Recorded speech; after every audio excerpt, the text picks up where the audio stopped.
left remain. Shall I remove it? Let me remove it.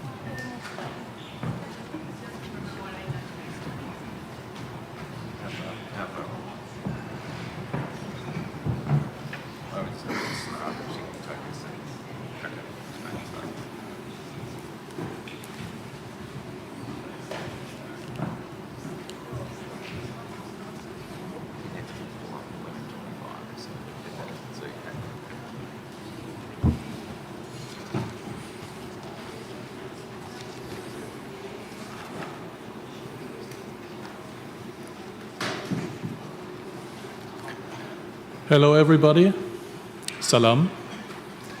It's my great pleasure to welcome you, also from my side, to the United Nations Climate Change Conference here in Baku, COP29. My name is Alex Sayer, I'm the media coordinator, and I will quickly present you here the distinguished panel. We have Mr. Yalcin Rafiev, he's the lead negotiator of COP29, UN Climate Change Executive Secretary Simon Steele. To his left, Nigar Arpadarai. She's the climate champion for COP29 and one of the co-chairs of the Article 6 supervisory body, Martin Hessian. We are still expecting the second co-chair to arrive, Maria Al-Chishi. We will hear first a few remarks, and then we will have time for your questions.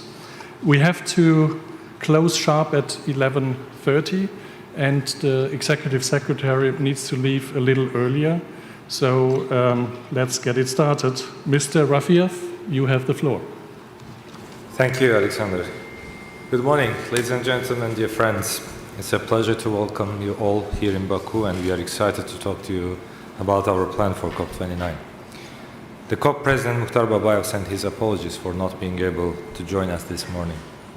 I'm delighted to be joined by our friends and colleagues, UNFCCC Executive Secretary Simon Steele, the COP29 high-level champion, Nigar Arpadarai. Colleagues, COP29 is a defining moment for multilateral climate action. We have already made progress during the year, but there is much to be delivered during COP29, and we have complex issues to address. We have worked intensively over the last days and hours to ensure that we can adopt the agenda on the first day. We have many significant priorities that the world is counting on us to deliver, and we could not afford delay. We are delighted to say that we passed this first day and we got to work. Colleagues, yesterday we already secured critical progress on one of our key priorities, Article 6. Last month, we hosted a meeting of the supervisory body for Article 6.4 in Baku. At that meeting, standards were proposed for how international carbon crediting projects will work. We built support for these standards at pre-COP and worked intensively to lay the foundations for early endorsement. Yesterday, parties reached consensus on the standards for Article 6.4 and the dynamic mechanism to update them. This is a critical step towards concluding Article 6 negotiations. This will be a game-changing tool to direct resources to the developing world and help us save up to $250 billion a year when implementing our climate plans. We are grateful to all parties who have come to COP29 ready to show flexibility, collaborate, and reach agreement. We are seeing an unprecedented level of enthusiasm and determination on Article 6. Colleagues, following years of stalemate, the breakthroughs in Baku have now begun. But there is much more to deliver.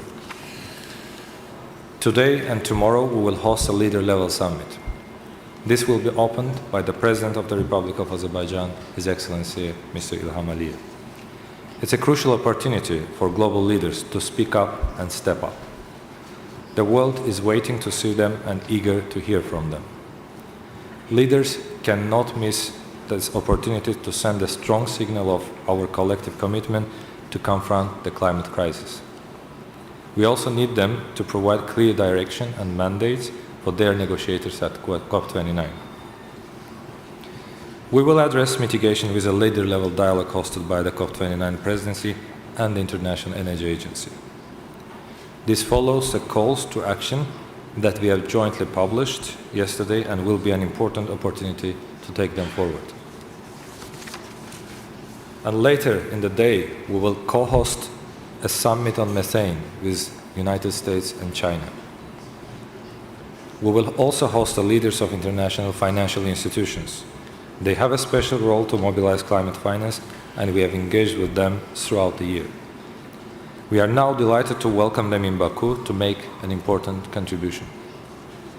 And we will continue to work with them and their shareholders to ensure that they continue the climate finance reform agenda. We will also take historic steps to get the Fund for Loss and Damage up and running. Today, we will sign the hosting, trustee, and contributor agreements that will turn the pledge into concrete funding. This will allow support to start flowing in 2025. Ladies and gentlemen, we are grateful for everyone who has made the effort to be here as part of this global effort. Success does not depend on one country alone, it requires all of us. Everyone must focus on how they can play their part to contribute to our global efforts. We now look forward to answering your questions. Thank you. Thank you, Mr. Rafiev. Executive Secretary, you have the floor. Thank you, Alex, and good morning to all of you. So firstly, let me thank you for being here. Your reporting plays a vital part of our process, and what you communicate, how you articulate what is taking place in these halls, which can often be abstract to many out there. Your ability to communicate that in language that is understood is of great importance to our process. So we have news from last night on Article 6. I'll come back to that. But I want to start with a few broader remarks about this COP and its context. The IEA predicts $2 trillion will be invested in clean energy and infrastructure this year alone. And that's remarkable. But it's only a fraction of the global economy.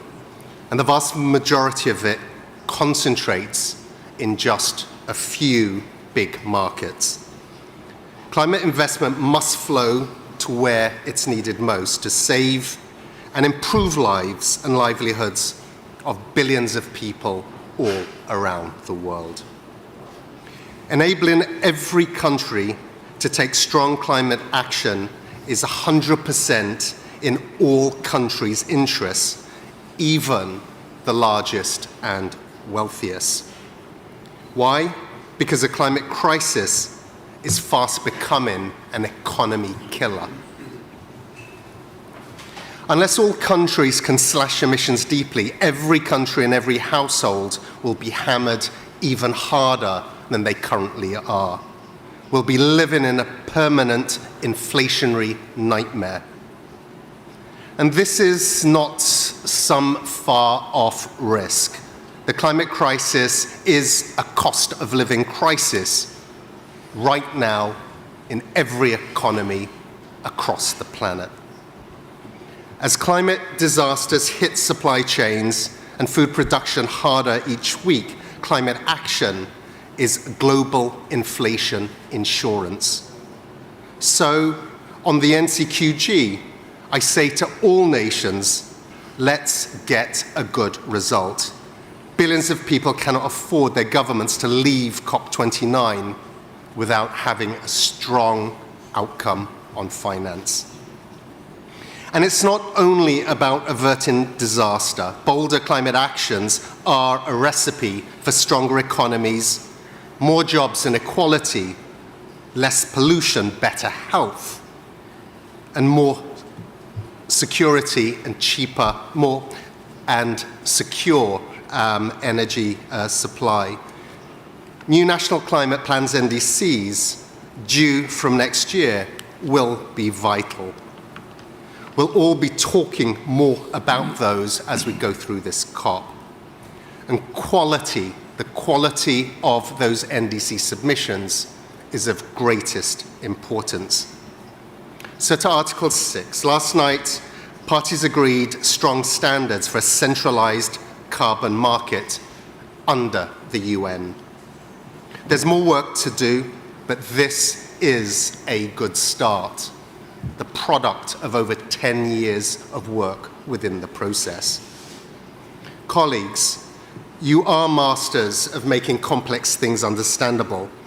So let me say on Article 6, this is not some bit of arcane UN bureaucracy.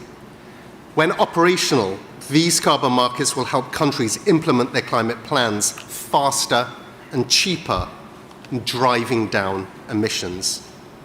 We're a long way from halving emissions this decade, but wins on carbon markets here at COP29 will help us get back in that race. We must ensure that developing countries benefit from new flows of finance. There's more work to do on Article 6, and the process allows for all perspectives to continue to be heard. And there is a huge amount of work to do at the COP more broadly to ensure it delivers the strongest of outcomes.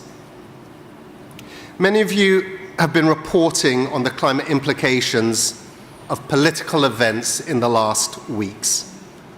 I'll just say this: our process is strong, it's robust, and it will endure.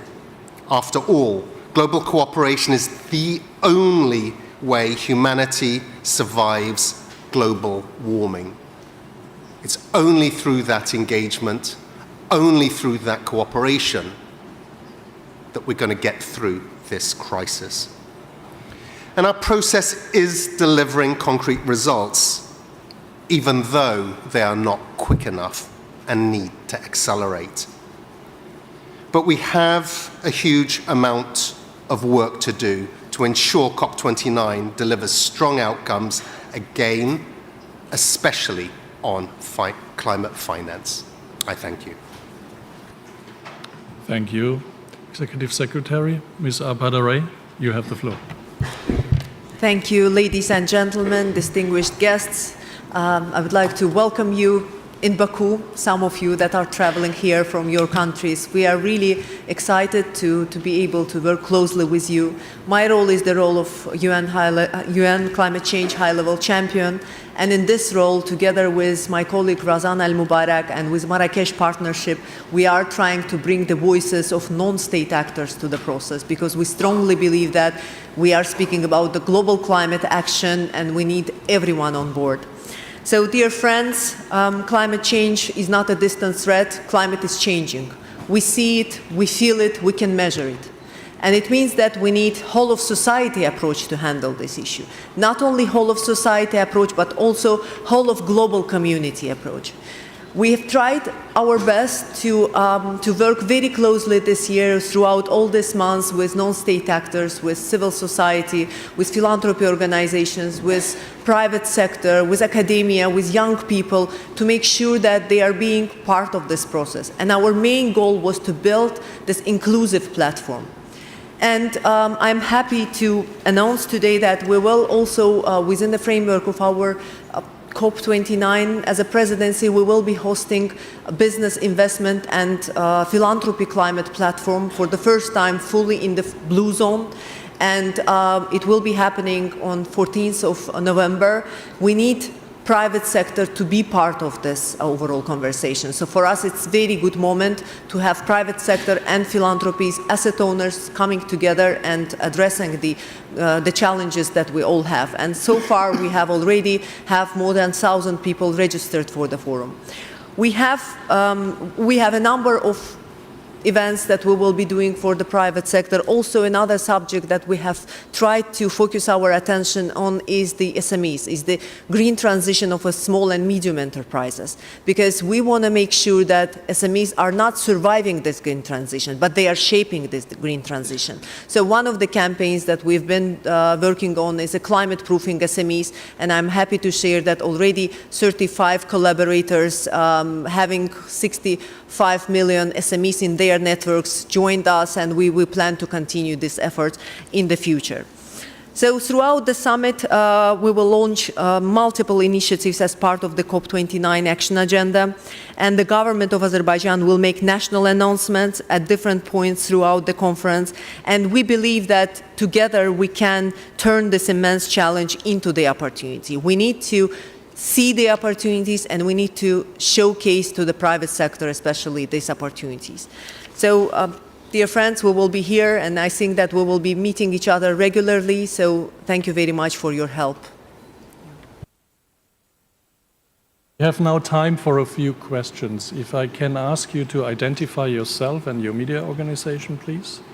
We also have headsets in case of questions in Azerbaijani. Let me start with the lady at the aisle in the 5th row, in the Bordeaux jacket. Just wait for the microphone, please. It's coming. Azerbaijan. Yeah, can you hear me? No. Can you speak up louder? Yeah. The mic is on. Now I think you can hear me. Good afternoon. My name is Nadia Dermanska, and I'm from A News TV, Azerbaijan. And my question is, how do you assess the perspective of cooperation with Azerbaijan in the field of renewable energy? I think, Mr. Simon, this is a question for you, or maybe someone wants to add anything. Yeah. Thank you. I think that would be a better question to be answered by my colleagues either side of me, but what we're seeing in terms of the transition plan for Azerbaijan, their NDC is currently under development, but our understanding is it will show significant domestic focus in terms of domestic consumption transitioning to renewables. And some of the plans that have been put forward, we'll see what is actually reflected in the NDC. But certainly in terms of the high-level statements that have been made at a national level, there certainly appears to be ambition and ambitious intent in terms of that domestic transition to renewables. Next question. First row, the gentleman in the green jacket.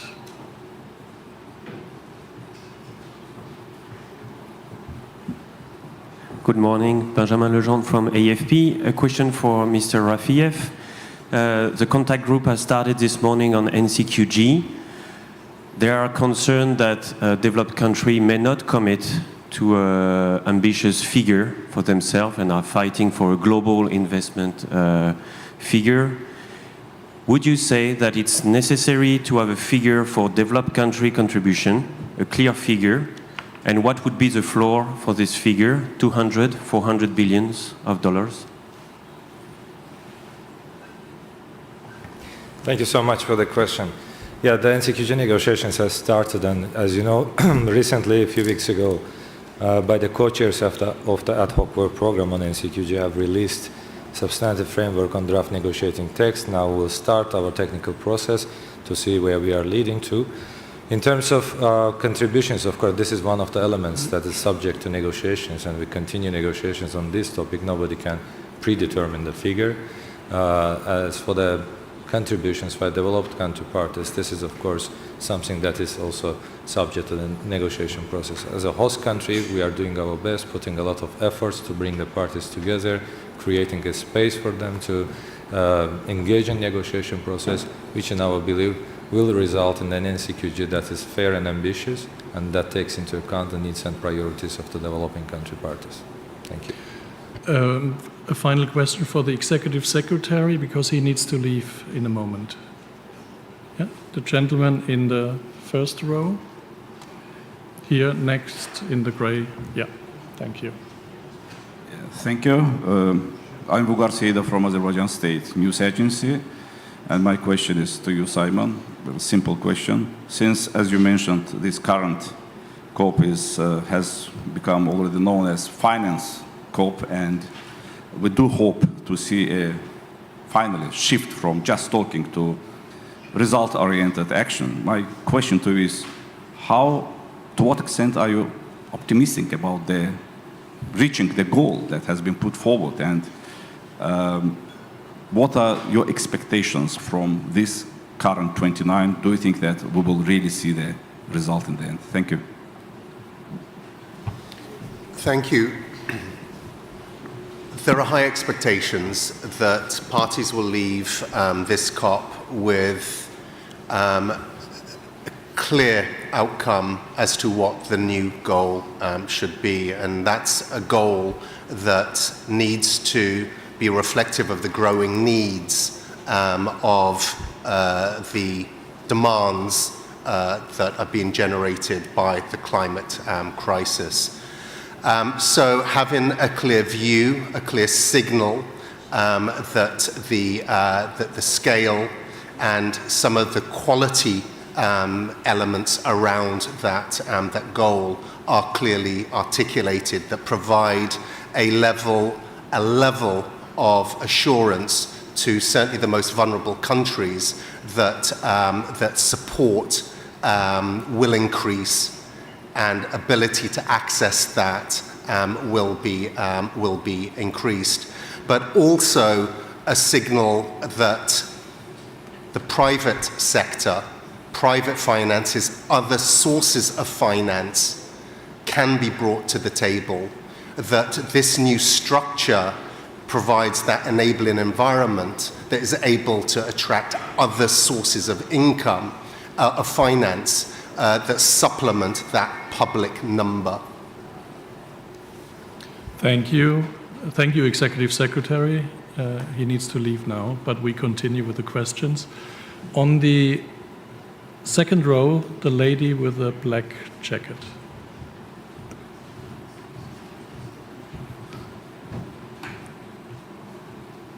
Thank you, Caroline O'Doherty from the Irish... Can you please speak up a little bit? Sure.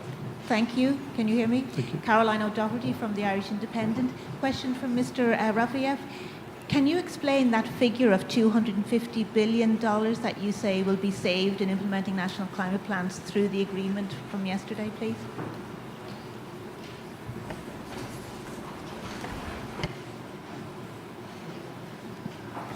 Thank you so much for the question.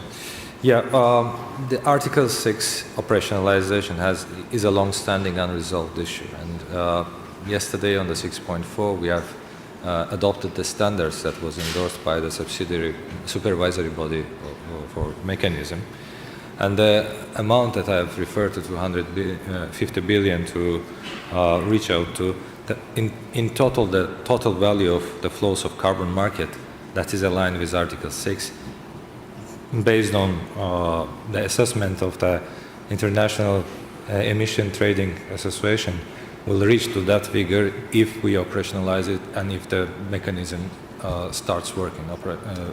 And it could reach up to 1 trillion per year by 2050, based on the projects that can be implemented in developing countries. Regarding the practical examples for the projects, I can hand over maybe the floor to Maria and Martin to add up some additional elements, please. Thank you very much, and thank you for the question. So in putting forward the standards that oversee the centralized UN mechanism for markets, we took into consideration really what we wanted this mechanism to do, which was we wanted it to incentivize project developers to go for the high-hanging fruit instead of the low-hanging fruit. And so it really looks at the projects that are not financially feasible currently, that are very ambitious, and how can this mechanism help in providing some stream of revenue to those projects, but in a way that balances host party priorities as well as the priorities of the party that's going to be receiving some of the credits or the claims coming from these projects. And so we took great care in putting forward these standards, and we are working very hard to make sure that we operationalize it as fast as we can, but as safely as we can in the new Paris world. I will hand over to Martin if you'd like to add anything. to that? Yeah, I think it's important that I think we have really a step change in terms of crediting mechanisms, in the sense that we know that crediting is not a substitute for deep cuts, but we have provided a potential supply that is aligned with Paris, and that's a significant undertaking, a real challenge. And I think we have got, in the detail, if you were to look into it, several proposals that guarantee that. But we're part of the system, we're an enabler. And the figures that one hears about investment are highly dependent on demand, and the assumptions behind the modelling require us to have Paris-aligned targets and for people to be willing to engage in targets through markets. And those are the two assumptions, I think, that are behind those figures. But they're definitely honest projections based on those assumptions. We're just part of the picture, and if people want to invest, I think we will deliver transformational projects rather than just low cost. Thank you. So we have time for two more questions. The lady in the second row here. Microphone is coming. Hello, I'm Ivy with S&P Global Commodity Insights. So my question is also about Article 6. So what exactly does it mean by having that conclusion yesterday? How far we still are, or how long will it take for the Article 6.4 credits to be delivered to the market? And what are the remaining agendas to be done? Thank you. Yeah, I would answer to this question in a general terms. What does it mean for whole negotiation process? But for the technical details, I will ask Maria and Martin to support me. So it was yesterday we adopted standards that has been endorsed by the supervisory body of our mechanism. And that was very important because that was a long-standing issue, 10 years of hard work, and there have been several attempts to get it adopted, but this year finally we got it done. Also important for the process-wise, for the negotiation process, we had a very good start. We had a very important step on the first day that will definitely set the mood in the negotiating rooms and create a positive atmosphere that will inspire everyone to continue the negotiations in a constructive way. But again, for the technical details, Maria, by the way, is the chair of the Article 6.4 supervisory body, and Martin is the vice chair. So, please, Maria. Thank you very much, and thank you for your question. So what does this mean and why is it important? I think everyone in this room might be well aware that the supervisory body has put forward recommendations based on a mandate that came from CMA, specifically on methodologies related to this mechanism, as well as recommendations that touch on activities involving removals. And so for several years now, the supervisory body has attempted to put forward guidance that would really shape the way these methodologies are developed and applied within this mechanism. And parties have told us that there needs to be more done. And so we went back and we did the more. And the adoption that happened yesterday truly means that we, as a supervisory body, can now begin the work of developing further standards and guidance and elaborating on our way forward in a way that enables all of the tools to come into play. That could be as soon as next year. In fact, many CDM projects have begun transitioning to the 6.4 mechanism, and next year in 2025 they are required to switch from the CDM methodologies to the 6.4 methodologies. And the adoption of those standards yesterday allows us to continue the work that enables them to do so. And that means hopefully we could be seeing the first issuance of 6.4 credits very soon. Thank you. So a final question, a quick one, please. The gentleman in the third row here.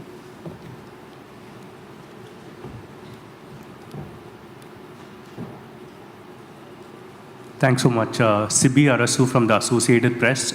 My question is to Maria Al-Jishi. There's been concerns that due process has not been followed while Article 6.4 was passed through yesterday. So can you address those concerns, especially with regards to, say, issues like human rights of people who been asked to resettle for carbon credit related work. Maybe that is not being addressed enough, is some concerns that observers are raising. Can you address these concerns? Thank you very much.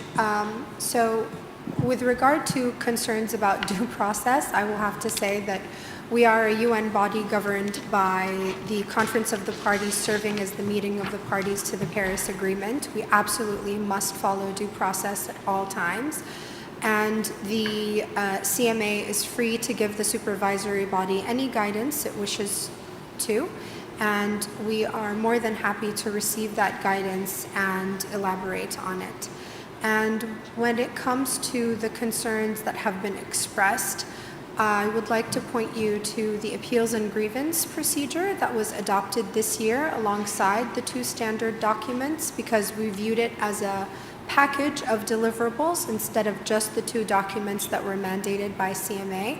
And I'd also like to point you to the Sustainable Development Tool, which has certain requirements specific to human rights, but also there are requirements within the design phase of the project itself to ensure that stakeholders remain part of the process as key stakeholders, and that they are consulted as we move forward. And then there are avenues and channels through the appeals and grievance procedure in order for us to know when all of our rules and regulations are not being upheld, because there is no system that's perfect, but we're trying to get as close as we possibly can.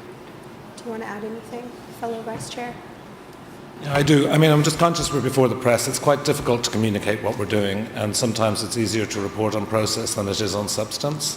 I just want to say that we're significantly different from what's come before, and a vast improvement on what's come before, and perhaps a challenge to standards out there. We've cut crediting levels so that they're sharing between countries. We've got no lock-in rules. We've got rules on reversals. All of these things are technical, but they are significant environmental safeguards. And with regard to the human rights, we've been questioned as to whether there will be safeguards on human rights. It's in the SD tool. It does require third-party verification of measures to prevent breaches of international and national requirements on human rights, also on indigenous people. And I just urge people to look beyond the headlines in a way, and we'd like to create some headlines around the substantial improvement in standards that we've done. Thanks. And if I may just very quickly add, because you mentioned the third-party verification, in the process of developing the Sustainable Development Tool, we actually put it out to existing DOEs to ask if the things that we were putting within the tool are actually elements that they could verify. And we've gotten feedback from them, because we wanted to make sure that this was not just a box that the project developer could tick, but in fact it could be something that would be verified by a third-party entity. So just wanted to add that really quickly. Thank you. Thank you very much for today. Let me just give you a few numbers at the end about the registration. So from today, we have 33,651 party representatives, 13,140 observers, 3,594 media, which is a total, including host country guests, of 52,894 registered participants. Also an announcement: from Thursday onwards, we have daily press briefings at 1:15 from the COP presidency, and I'm looking very much forward to seeing you there. Thank you very much. Chok Sagul. Thank you.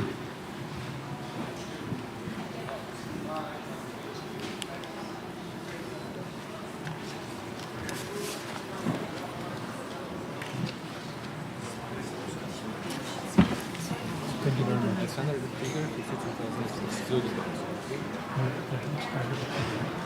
So this is media, sorry, that's parties, observers, media.